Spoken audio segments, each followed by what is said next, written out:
नमस्कार दोस्तों और स्टडी विद ज्ञान प्रकाश में आप सभी का हार्दिक स्वागत है। नया महीना शुरू हो चुका है। आज 1 फरवरी है, जनवरी बीत चुकी है। एक बार आपको आकलन जरूर करना चाहिए कि जनवरी की शुरुआत में जो रिजोल्यूशन आपने तय किए थे, जो लक्ष्य आपने तय किए थे, तो महीना बीतने पर उसमें कितना आप हासिल कर पाए हैं। और अगर हासिल नहीं कर पाए हैं तो साल के 11 महीने भी यूं ही बीतने वाले हैं। और इस 2025 से आपको क्या उम्मीदें हैं, उसके मुताबिक आपको अपने गोल भी सेट करने चाहिए और अब उस पर मेहनत करने की ज़रूरत भी यहाँ पर निश्चित तौर पर है। तो फ्रेंड्स, जैसा कि आप लोगों ने देखा कि अभी विगत दिनों से एलटी ग्रेड और जीआईसी प्रवक्ता के लिए कुछ नई नई खबरें निकलकर सामने आ रही हैं। एक दिन अखबार ने ये लिखा था कि जीआईसी प्रवक्ता जो कि पीजीटी के समकक्ष होता है। सबसे पहले तो मैं यहाँ पर ये क्लियर कर दूँ कि जीआईसी प्रवक्ता ये गवर्नमेंट इंटर कॉलेज में प्रवक्ता की भर्ती होती है, और जो पीजीटी की भर्ती होती है ये प्राइवेट और एडेड कॉलेज होते हैं, यानी कि ऐसे कॉलेज जो कि एडेड होते हैं। इसमें जो सैलरी होती है वो तो गवर्नमेंट देती है, लेकिन जो मैनेजमेंट है उसके लिए एक मैनेजमेंट कमेटी होती है। तो इसमें जो है जो भर्तियां होती हैं उसको पीजीटी के तौर पर देखा जाता है। हालांकि दोनों ही समकक्ष पद माने जाते हैं, सैलरी भी लगभग समान होती है। तो अभी तक अगर देखें आप ना, तो पीजीटी में और जीआईसी प्रवक्ता में बीएड की कोई भी आवश्यकता नहीं पड़ती है। और साथ ही साथ अब तक यहाँ पर जो लोग संबंधित विषय में पीजी हैं वो आवेदन कर पाते हैं। तो देखो फ्रेंड्स, यहाँ पर एक बात आप लोग ध्यान रखिएगा कि विगत कुछ दिनों में अगर देखा जाए तो अखबारों की वजह से कुछ यहाँ पर गलतफहमियाँ भी उत्पन्न हुई थी। जैसे कि एक दिन अखबार में ये खबर आई थी कि जीआईसी प्रवक्ता के लिए और पीजीटी के लिए भी बीएड कंपलसरी कर दिया गया है। हालांकि अगले ही दिन इस बात को अखबारों ने पुनः स्पष्ट किया कि यहाँ पर जो आपकी एलिजिबिलिटी है उसमें कोई भी बदलाव नहीं किया गया है। दोस्तों ध्यान दीजिएगा कि जो बीएड है यह पीजीटी के लिए और जीआईसी प्रवक्ता के लिए एक अधिमानी अर्हता मानी जाती है। अधिमानी का मतलब इसका वेटेज आपको मिलता है, लेकिन यह कंपलसरी यानी कि आवश्यक अर्हता में नहीं है। तो जो कि आप देख पा रहे हैं, ये जो नोटिफिकेशन है ये 2020 का नोटिफिकेशन है जीआईसी प्रवक्ता का, और इसमें इसके बारे में स्पष्ट तौर से लिखा गया है कि अगर आपने बीएड किया है तो इसका वेटेज आपको मिलेगा।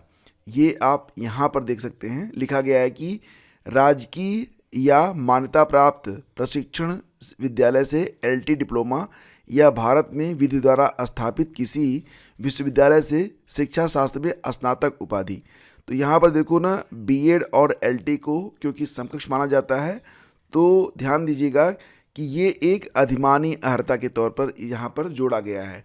तो इसका वेटेज आपको मिलता है। दूसरा वेटेज मिलेगा अगर आपने प्रादेशिक सेना में कम से कम 2 वर्षों की अवधि तक सेवा की हो, या फिर आपके पास एनसीसी का बी सर्टिफिकेट हो।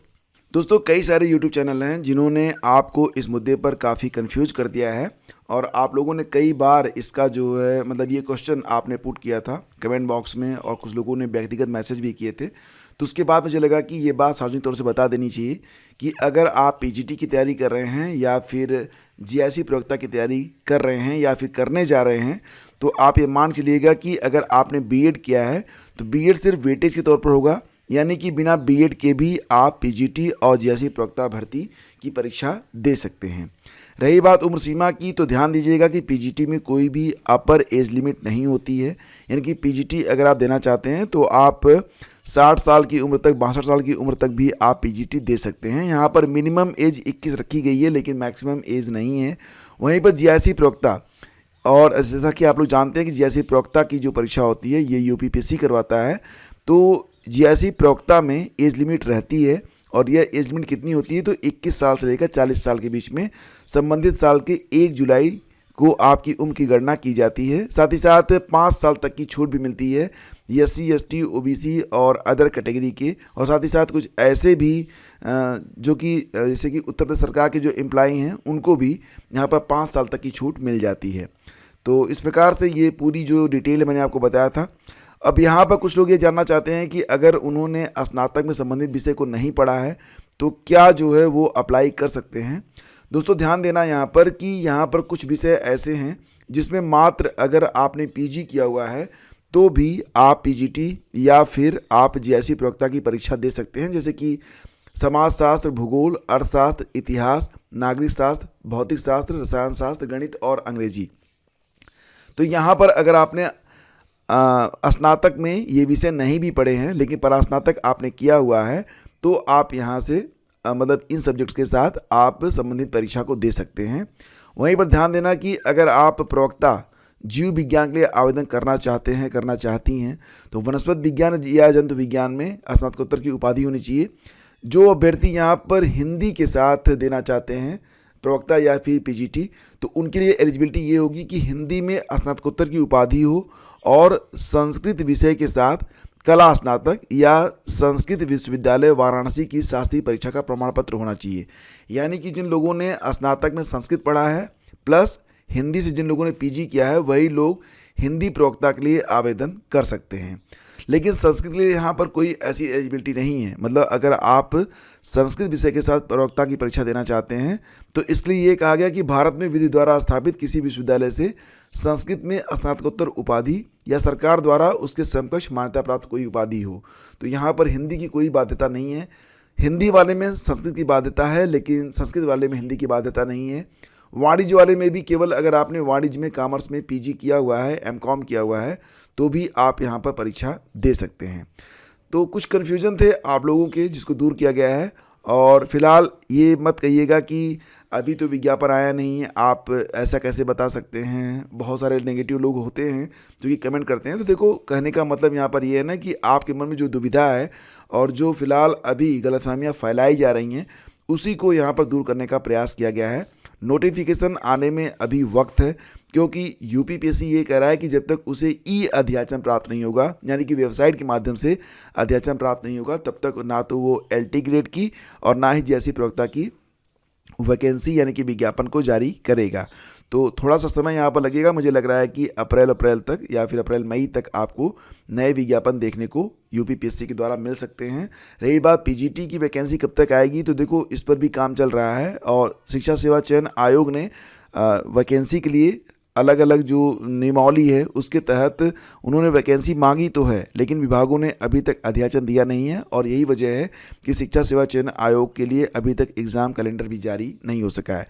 वैसे एग्ज़ाम कैलेंडर जो यूपीपीएससी ने जारी किया है उसका भी कोई मतलब नहीं निकलता है। और इस प्रकार का अगर एग्ज़ाम कैलेंडर जारी ही करना हो तो फिर कोई मतलब नहीं है इसका जारी करने का कि आप कुछ डेट्स केवल रिजर्व कर लें और पता ही ना हो कि ये डेट्स किस लिए रिजर्व की जा रही है। तो फिलहाल ये पूरी अपडेट फ्रेंड्स, और इसी के साथ आगे बढ़ते हैं। कुछ नज़रें डालते हैं आज के अखबारों पर भी, जैसे कि सरकारी स्कूलों में 52% की नहीं बनी अपार आईडी। कई सारे स्टूडेंट हैं जो कि जानना चाहते हैं कि आखिर ये जो अपार आईडी है ये है क्या। तो देखो, अपार आईडी का फुल फॉर्म होता है automated permanent academic account registry. तो जैसे कि कोई एक बच्चा है, चाहे वो प्राइवेट स्कूल में पढ़ रहा है चाहे वो सरकारी स्कूल में पढ़ रहा है, तो सरकार अब उसका एक डेटाबेस बना रही है और इस डेटाबेस में वो बच्चा कहाँ से पढ़ रहा है, क्या परफॉर्मेंस रही है, सारी जानकारी, उसकी जो एजुकेशनल जानकारी होगी, किस परीक्षा में बैठा, कैसा परफॉर्मेंस रहा, सारी जानकारी उसमें कलेक्ट की जाएगी। तो यहाँ पर निजी और सरकारी सभी प्रकार के जो विद्यार्थी हैं उनके मतलब आधार पर उनका जो परफॉर्मेंस है, जो एजुकेशनल हिस्ट्री है, वो सारी चीज़ें इसमें ऐड की जाती रहेंगी। तो यही है आपकी अपार आईडी। अपार आईडी कैसे बनेगी, तो इसके लिए आप चिंता मत करिए। अपार आईडी स्कूल जनरेट करेगा लेकिन इसमें माता पिता की सहमति भी ली जाएगी। और अभी फ़िलहाल अपार आईडी बन नहीं पा रही है, बहुत कम लोगों की बन पाई है। कारण ये है कि जो डेटा है वो मिसमैच हो रहा है। शिक्षकों के अनुसार अपार आईडी बनाने में विद्यार्थियों की यूडायस, आधार कार्ड और विद्यालय का एसआर रजिस्टर पर उपलब्ध डेटा मैच नहीं कर पा रहा है। नतीजन अपार आईडी जनरेट नहीं हो पा रही है। तो अपार आईडी के लिए ये है। और फिलहाल जब यहाँ पर समस्याएं आ रही हैं, जैसे कि बोर्ड परीक्षा तक अपार आईडी पर काम रोकने की भी मांग की गई है उत्तर प्रदेश माध्यमिक शिक्षक संघ चंदेलगुट के द्वारा। तो सारी बातें इस प्रकार से हैं। ठीक है, आगे बढ़ते हैं। और रही बात की सीटीईटी के लिए जो परिणाम जारी कर दिए गए हैं, मार्कशीट कैसे मिलेगी, तो मार्कशीट जो है डिजी लॉकर में आपको मिलेगी। डिजी लॉकर एक ऐप होता है जो कि प्ले स्टोर से आप डाउनलोड कर लीजिएगा या फिर डिजी लॉकर की ऑफिशियल वेबसाइट पर जा सकते हैं। वहाँ पर अपना आधार कार्ड और मोबाइल नंबर डालकर आपको अपना अकाउंट बनाना होगा और इसके बाद आसानी से आप अपना जो सर्टिफिकेट है वहाँ डाउनलोड कर सकते हैं अपना मोबाइल नंबर डालकर। ठीक है, तो सीबीएसई ने दोनों पेपरों में उत्तीर्ण जो उम्मीदवार हैं उनका आंकड़ा जारी किया है। हालांकि इसके बारे में कल भी मैं आपको अपडेट दे चुका हूं। और ये भी है कि जो पहला पेपर है उसमें परसेंटेज ज़्यादा है, दूसरे पेपर में परसेंटेज कम है, यानी कि पासिंग परसेंट कम है। रही बात ये कि पेपर 1 में कितने लोग पास हुए, तो ध्यान देना कि पेपर 1 में कुल पंजीकृत कितने थे, 6,86,197 और इसमें 1,38,389 जो हैं ये सफल हुए हैं। पेपर 2 में 13,62,884 पंजीकृत हुए थे और इसमें पास कितने हुए, तो 1,39,888 जो है सफल घोषित किए गए हैं। ठीक है, एक हफ्ते में 5.1 डिग्री सेल्सियस चढ़ा पारा, ठंड में गर्मी का एहसास। फिलहाल बारिश की संभावना भी यहाँ पर बन रही है और अगर बारिश नहीं होती है तो निश्चित रूप से गेहूं की फसल पर भी बुरा प्रभाव पड़ सकता है। तो अभी जो है ना, ये नहीं आप कह सकते कि ठंड चली गई है। हाँ, एक बात ज़रूर है कि महाकुंभ, पाकिस्तान की आबादी से ज़्यादा लोग तो फिलहाल संगम में डुबकी लगा चुके हैं और देखा जाए तो बहुत बड़ी संख्या है, मतलब 31 करोड़ से अधिक लोग 19 दिनों में स्नान कर चुके हैं। तो महाकुंभ में अब तक 31 करोड़ से ज़्यादा श्रद्धालु स्नान कर चुके हैं, ये डेटा सामने आया है।